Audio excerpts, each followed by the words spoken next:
Le cœur battant, Sophie poussa la porte du bureau de sa patronne. Marie.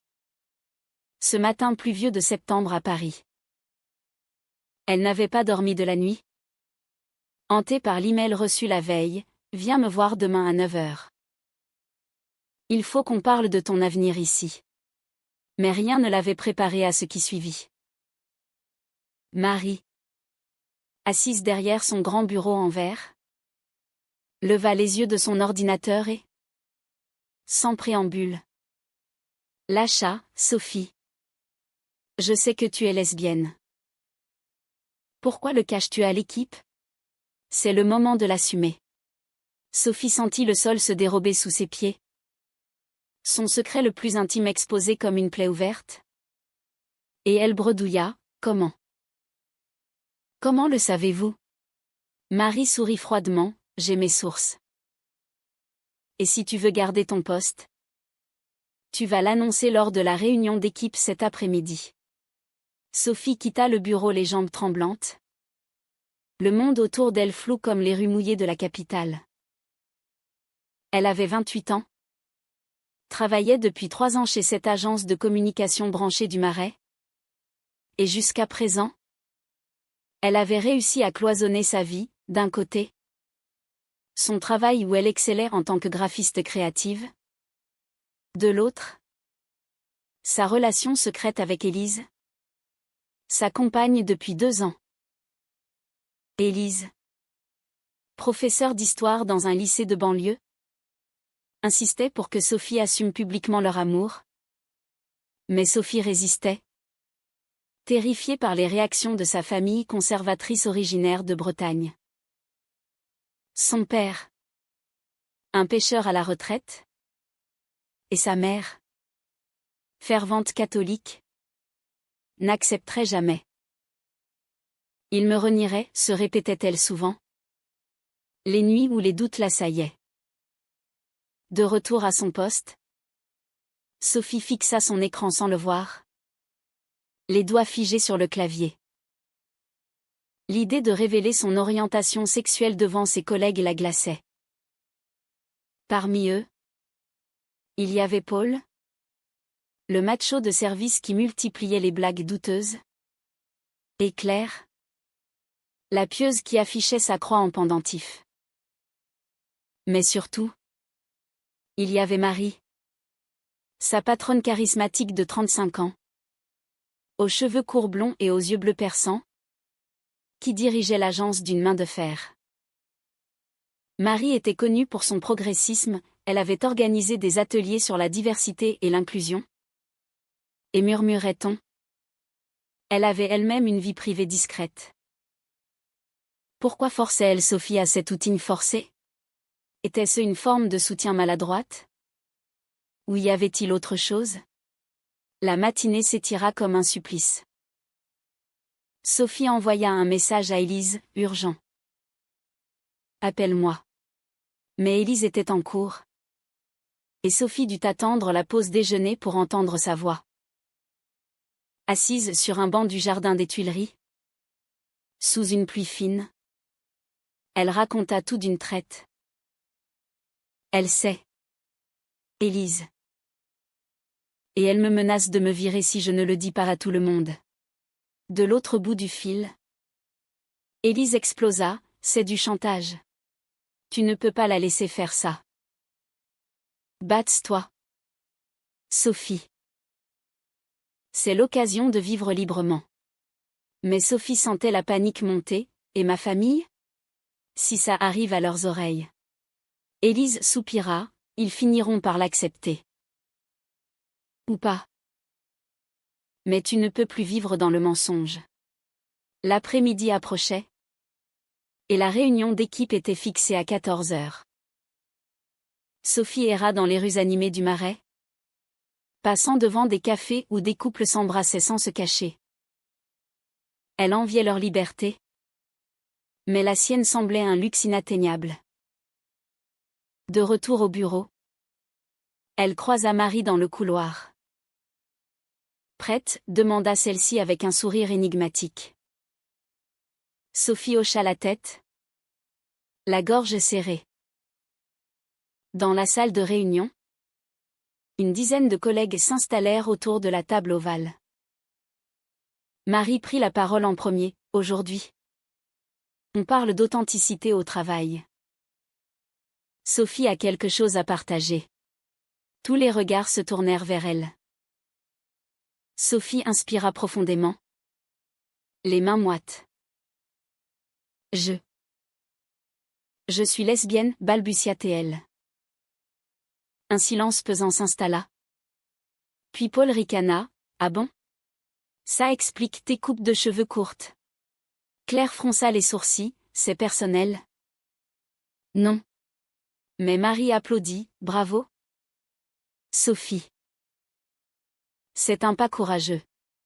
Pourtant, dans les yeux de Marie, Sophie crut déceler une lueur de triomphe malsain. La réunion se poursuivit sur des projets en cours, mais Sophie n'entendit rien. Elle se sentait nue, vulnérable, comme si on lui avait arraché une couche de peau. À la fin, Marie la prit à part. Tu vois, ce n'était pas si terrible. Et maintenant, on peut avancer. Sophie murmura. Pourquoi m'avez-vous forcé? Marie haussa les épaules. Pour ton bien. Et pour l'image de l'agence. On est inclusif? Ici. Mais Sophie n'était pas convaincue. Ce soir-là, rentrant chez elle dans son petit appartement de Montmartre, elle appela sa mère. Maman. Il faut qu'on parle. Mais avant qu'elle n'aille plus loin, sa mère coupa. Pas maintenant? Ma chérie. Ton père est fatigué. Sophie raccrocha, les larmes aux yeux. Le prix de cette vérité forcée commençait à se faire sentir. Les jours suivants furent un tourbillon d'émotions.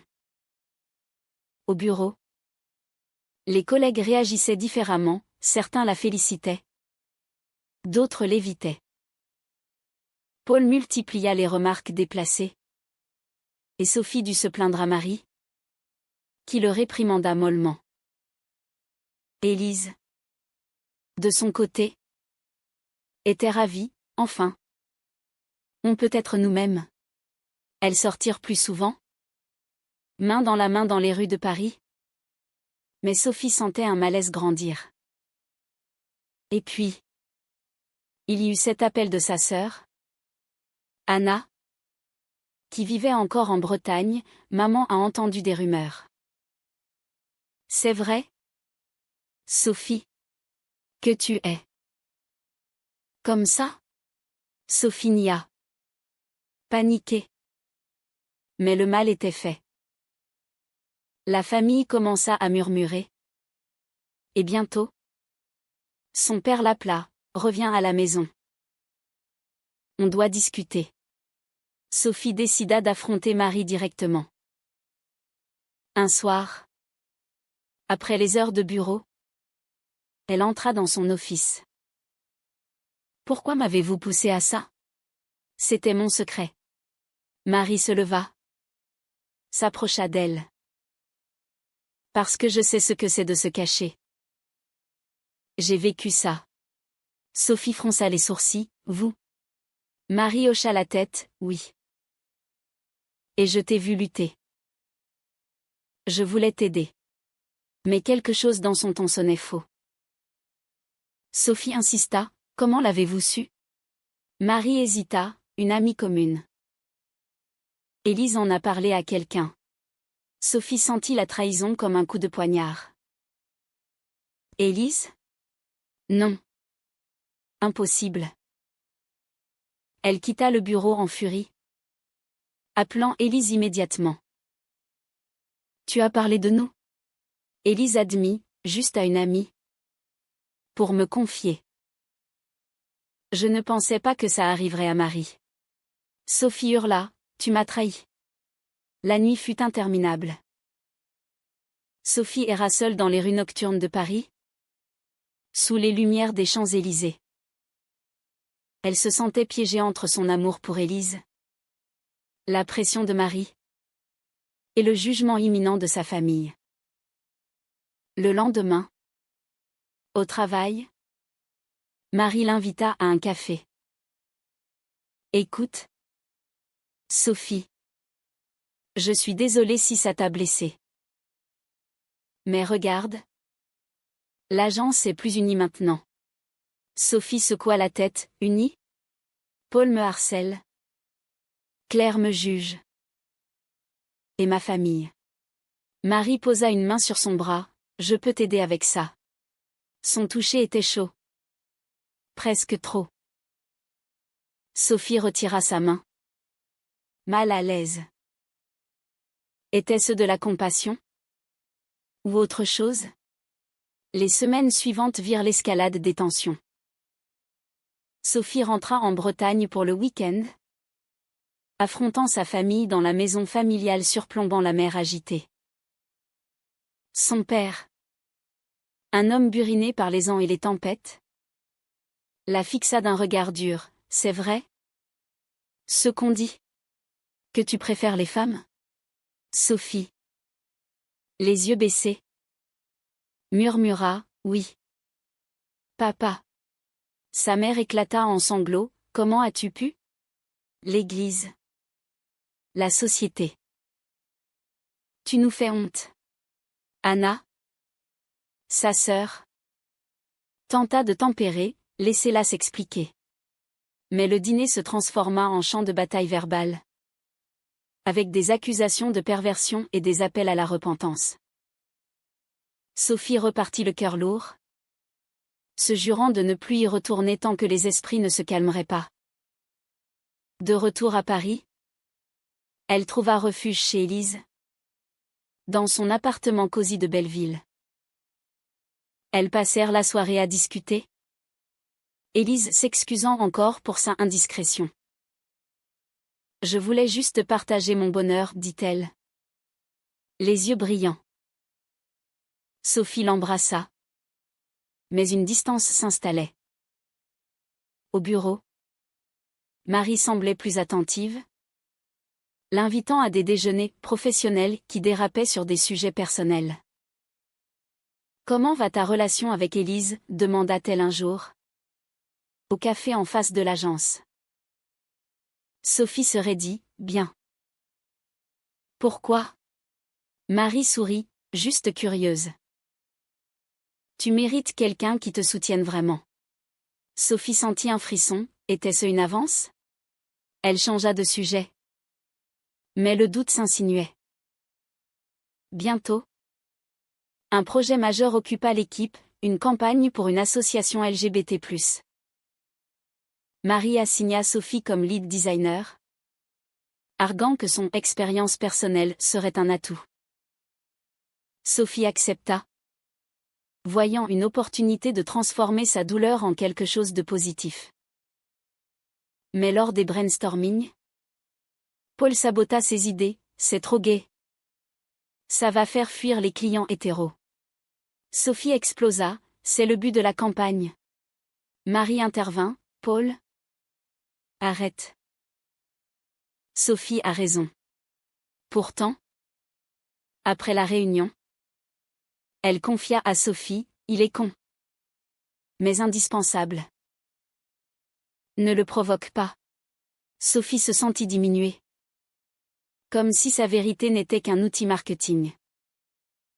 Élise, sentant la détresse de Sophie, proposa un week-end à la campagne, près de Fontainebleau. Elles marchèrent en forêt, main dans la main, sous un soleil d'automne. On devrait officialiser, dit Élise. Se marier? Peut-être. Sophie hésita, avec ma famille comme ça? Et le travail?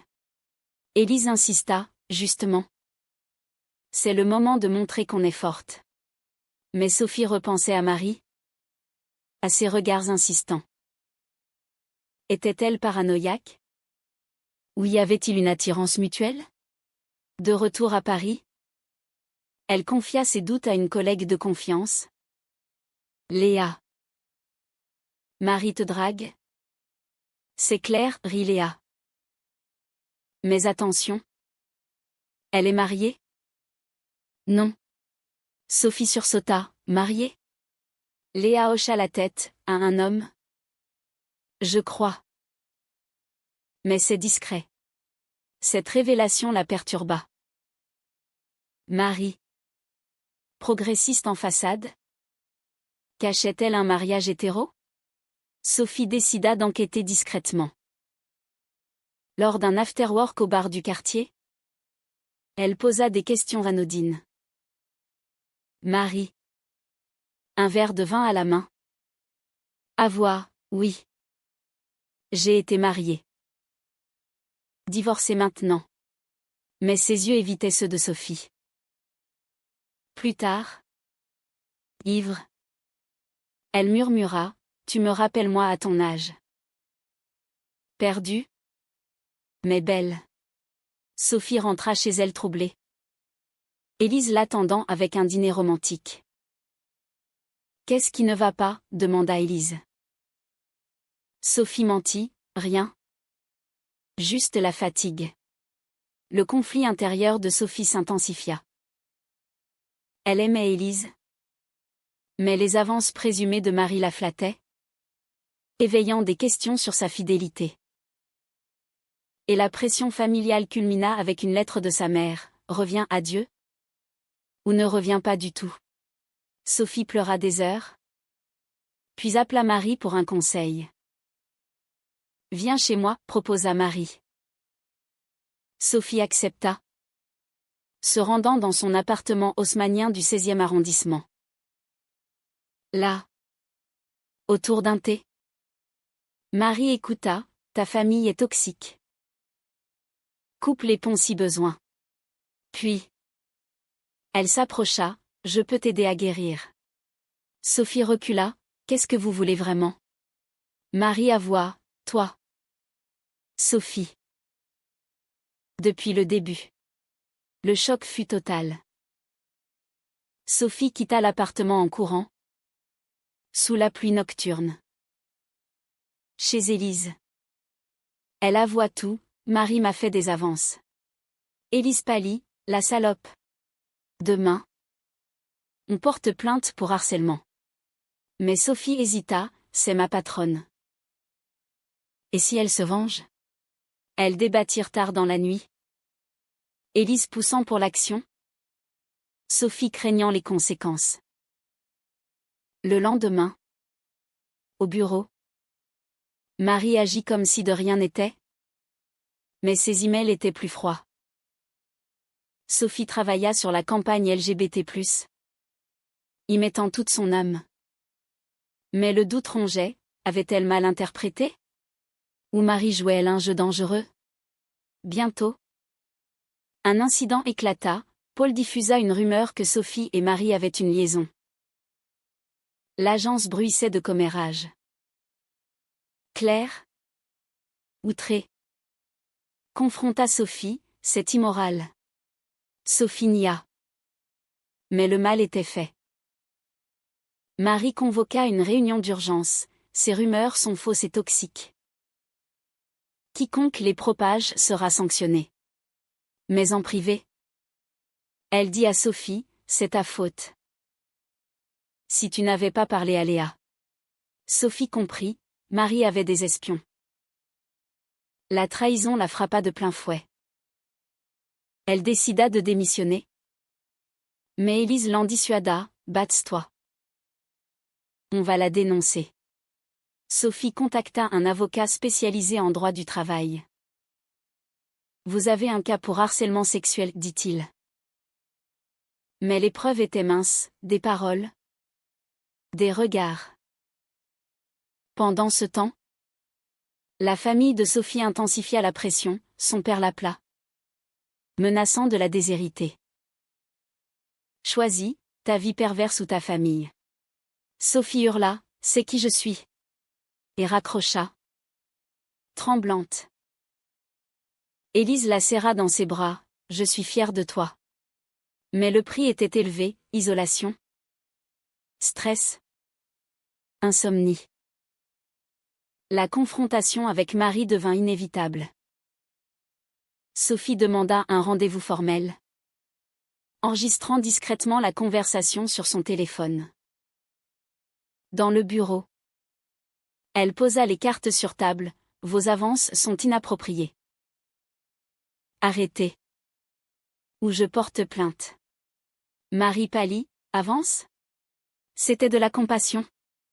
Mais Sophie insista. Vous m'avez forcé à outing. Puis vous avez avoué vos sentiments.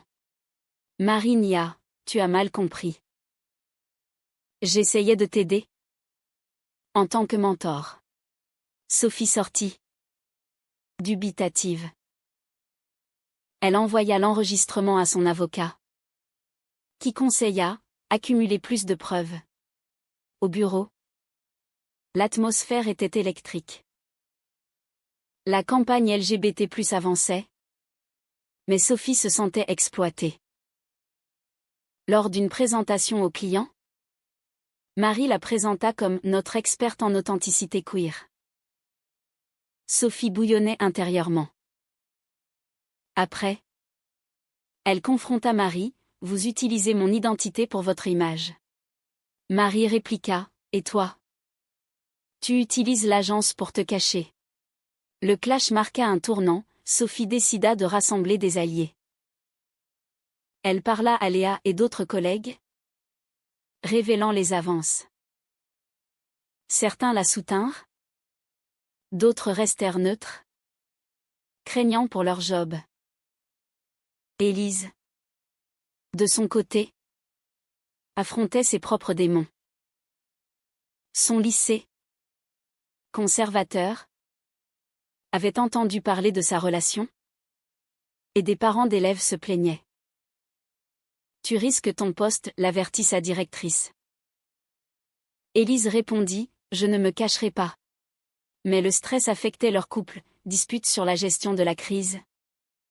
Reproches mutuels. Tu es trop passive avec Marie, accusait Élise. Et toi? Trop impulsive, rétorquait Sophie. Pourtant, leur amour résistait, ancré dans des moments tendres comme des promenades le long de la Seine. La famille de Sophie frappa fort, sa mère vint à Paris, débarquant à l'improviste. Dans l'appartement, elle pleura, repens-toi, ma fille. Dieu pardonne. Sophie, les larmes aux yeux, répondit, maman. C'est pas un péché. C'est moi. La discussion vira au drame, accusation de corruption par la ville. Regret d'avoir laissé Sophie partir étudier à Paris. La mère repartit sans adieu, laissant Sophie effondrée. Elle appela son père, qui grogna, ta mère est malade à cause de toi. La culpabilité rongeait Sophie, avait-elle choisi l'amour au prix de la santé familiale? Marie, sentant la menace, changea de tactique. Elle proposa une promotion à Sophie, deviens ma bras droit. Oublions le passé. Sophie refusa, c'est du chantage. Marie sourit, pense à ta carrière.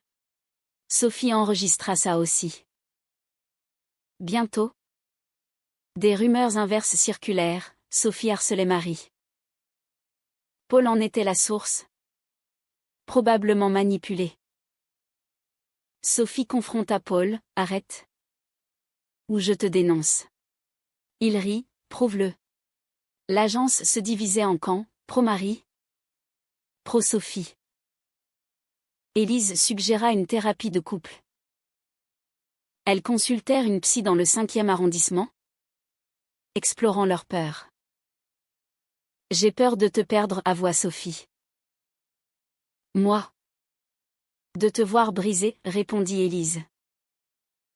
La séance apporta du réconfort. Mais la réalité rattrapa, un email anonyme à Élise, accusant Sophie d'infidélité avec Marie. Élise explosa, c'est vrai? Sophie nia, c'est un mensonge pour nous séparer. Elles fouillèrent. découvrant que l'email venait d'un compte lié à l'agence. Marie. Sophie décida d'agir. Elle réunit des preuves, enregistrements, témoignages de Léa. Avec son avocat, elle déposa une plainte pour harcèlement. La police contacta Marie, qui nia tout. L'agence fut informée, et un scandale interne éclata. Marie prit un congé, prétextant du stress. Sophie, intérimaire à la tête de l'équipe, géra la campagne LGBT+, la transformant en un succès. Mais le prix, ami perdu. Nuit blanche. La famille a pris la plainte via les médias locaux. Anna appela. Tu attaques ta patronne? T'es folle. Sophie expliqua, elle m'a manipulée. Anna compréhensive, peut-être. Mais papa est furieux. Sophie visita la Bretagne, affrontant son père seul à seul sur la plage. Pourquoi nous fais-tu ça? Demanda-t-il. Parce que je veux vivre vrai, répondit-elle. Il pleura, j'ai peur pour toi. Un premier pas vers la réconciliation? L'enquête sur Marie progressait lentement. Sophie témoignait, revivant les moments douloureux. Élise la soutenait, mais leur relation craquelait sous la pression. Un soir, après une dispute, Élise claqua la porte, j'en ai marre de tes doutes.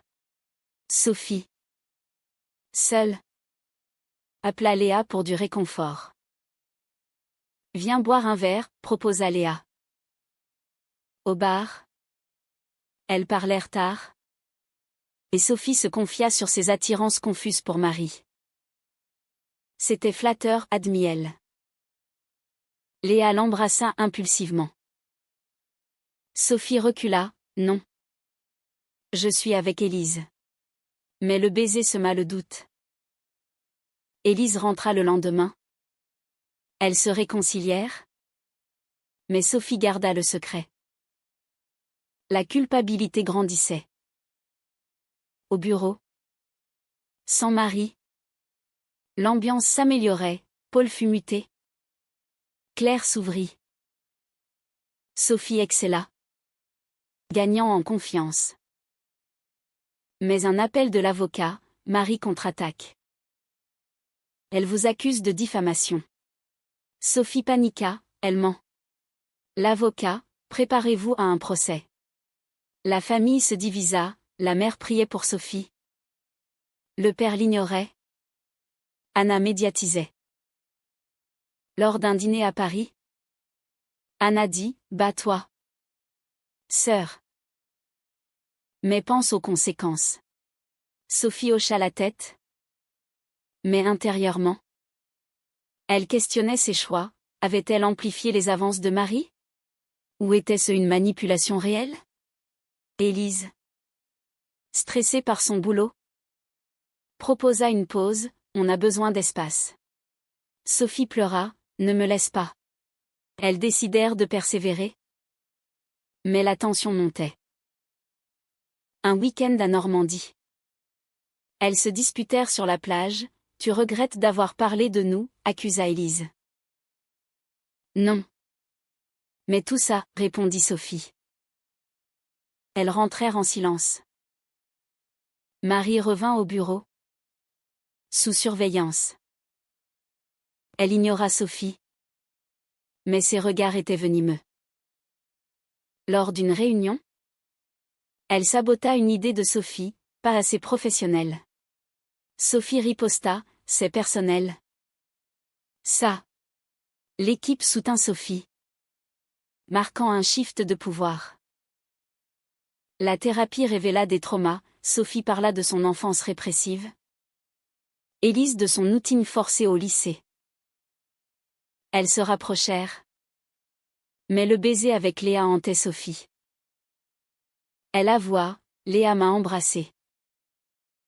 J'ai arrêté. Élise explosa, traîtresse. Elle partit chez une amie. laissant Sophie dévastée. Seule, Sophie affronta Marie. « Pourquoi me détruisez-vous » Marie avoua, « Parce que tu m'as rejetée. » J'étais amoureuse. Sophie stupéfaite, « Vous êtes hétéro » Marie rit amèrement, « Bisexuelle. » En secret. Mon divorce en est la cause. Sophie comprit, Marie projetait ses luttes sur elle. Le procès approchait. Sophie témoigna, exposant les manipulations. Marie nia. Mais les enregistrements la contredirent. Le juge trancha, harcèlement prouvé. Marie licenciée. Indemnité pour Sophie. Mais le triomphe était amer. Élise revint. Mais blessée, on recommence à zéro. La famille appela, la mère s'excusa. Le père grogna un pardon. Sophie, promue, dirigea l'agence avec éthique. Pourtant, des cicatrices restaient, amitié brisée, confiance érodée. Les mois suivants virent Sophie reconstruire sa vie. À la tête de l'agence, elle instaura de vraies politiques d'inclusion, sans outing forcé. Élise et elle se réconcilièrent lentement, planifiant un mariage discret à la mairie de Paris. La famille vint. Maladroite mais présente, la mère embrassa Élise. Le père serra la main de Sophie. « Je t'aime. » Malgré tout, murmura-t-il. Marie, de son côté, disparut des radars, murmurant qu'elle avait ouvert une petite agence en province. Sophie apprit par Léa qu'elle luttait avec sa propre identité. Une pointe de pitié l'effleura, mais pas de regret. La campagne LGBT+ remporta un prix. Sophie sur scène, dédié à ceux qui luttent en silence.